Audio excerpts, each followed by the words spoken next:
जय हिंद साथियों, स्वागत है आपका अपने YouTube channel the competition and fitness hub में। जैसा कि आपको पता है कि स्टैटिक जीके की 1000 क्वेश्चंस की एक सीरीज चल रही है, जिसका आगे 7वां पार्ट है।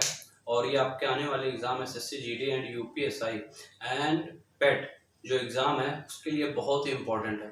जो सारे ही 1000 क्वेश्चंस हैं वो बहुत ही एग्ज़ाम के नज़रिए से वेरी वेरी इंपॉर्टेंट हैं। तो आपको क्या करना है, बस तैयारी करते जाना है और कहीं भी अपने मनोबल को डाउन नहीं होने देना है। मन लगा के तैयारी करते जाना और अपनी सक्सेस पानी ही पानी है। ये आपको खुद से करना है और किसी के मोटिवेशन देने से कुछ नहीं होगा। जिस दिन आपने अपने मन में मान लिया कि हाँ मुझे चाहिए, जिद चाहिए, बस अगर वर्दी चाहिए तो उसके लिए एक अंदर से जिद होती है। जिस दिन आपने वो जिद अपने अंदर जगा ली ना, कोई आपको वर्दी लेने से रोक नहीं पाएगा। चलिए आज का सेशन स्टार्ट करते हैं। जो पहला क्वेश्चन है कि थायमीन की कमी से कौन सा रोग होता है। वेरी इंपॉर्टेंट क्वेश्चन है कि जो थायमीन की कमी से कौन सा रोग होता है। तो थायमीन होता है हमारा विटामिन B1 की कमी से, और सभी को पता है कि विटामिन बी की कमी से कौन सा रोग होता है। विटामिन बी की कमी से होता है बेरी बेरी रोग।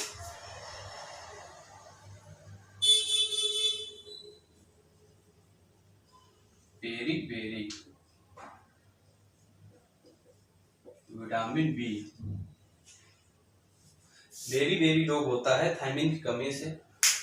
ये सबसे ज्यादा उनमें खतरा, छोटे बच्चों में ये रोग होने के ज्यादा चांसेस रहते हैं, और उससे ज्यादा चांसेस रहते हैं जो लोग ज्यादा ड्रिंक करते हैं, यानी कि जो ज्यादा अल्कोहल शराब का प्रयोग करते हैं, उनमें ये रोग होने के ज्यादा चांसेस रहते हैं। और ये खतरनाक रोग भी है। तो क्या करना है, ड्रिंक ज्यादा नहीं करनी है, आप लिमिटेड लो, लेनी है तो दो दो, ना ही लो तो ज्यादा बेहतर है। लेकिन जिनकी आदत नहीं छूट सकती है, जो नहीं मान सकते हैं, तो लिमिटेड लो। किसी भी चीज की मेरा मानना है कि हद खराब होती है। कोई भी चीज लें, अगर लिमिट में हर एक चीज करते हैं तो हर एक चीज अच्छी है, चाहे वो नशा ही क्यों ना हो।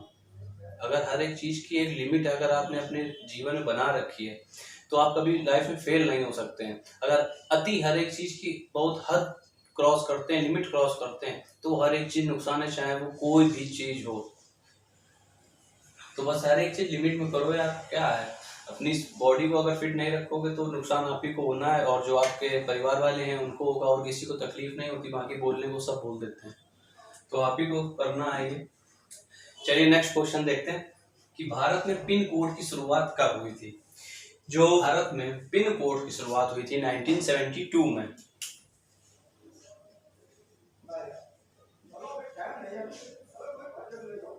1972 में जो पिन कोड है हमारा, पोस्टल इंडेक्स नंबर, पिन का ये फॉर्मूला होता है पोस्टल इंडेक्स नंबर। कभी कभी फुल फॉर्म में पूछ सकता है, तो आपको क्या बताना है, postal index number. Pin code की शुरुआत हुई थी 1972 में। चलिए नेक्स्ट क्वेश्चन कि संविधान के अनुच्छेद 51A में कितने मौलिक अधिकार हैं, या कितने मौलिक अधिकार बताए गए हैं। तो इसको दो तरीके से भी पूछ सकता है कि मौलिक अधिकार किस अनुच्छेद में बताए गए हैं, तो अनुच्छेद 51A आप बोल देंगे। और अगर इस तरीके से पूछता है कि कितने मौलिक अधिकार बताएंगे, तो 51A में हमको 11 मौलिक अधिकार का वर्णन है। 11। तो समझ में आ गया होगा कि दोनों तरीके से आपको बता सकता है कि कितने मौलिक अधिकारों का वर्णन संविधान के अनुच्छेद किस में है। तो आपसे अनुच्छेद भी पूछ सकता है मौलिक अधिकारों के, और इस टाइप से पूछ सकता है। तो दोनों आपको चीजें तैयार रखनी, एक ही क्वेश्चन में दो दो हैं तो तैयार रखना है। और इसका जो राइट आंसर है मौलिक अधिकार 11। नेक्स्ट कि सतलज नदी किस दर्रे से होकर भारत में प्रवेश करती है। तो जो सतलज नदी है वह भारत में सिपकीला दर्रा है, उससे होकर भारत में प्रवेश करती है। सिपकीला दर्रा।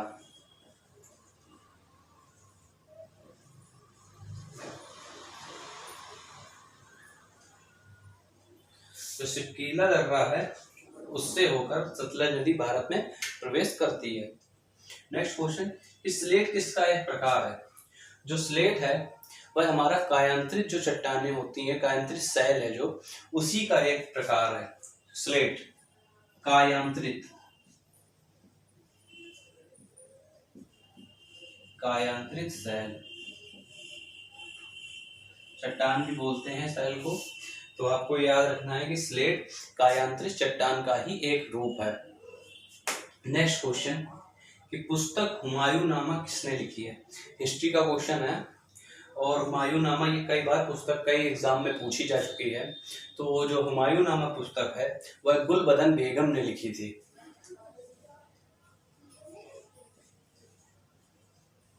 गुलबदन बेगम।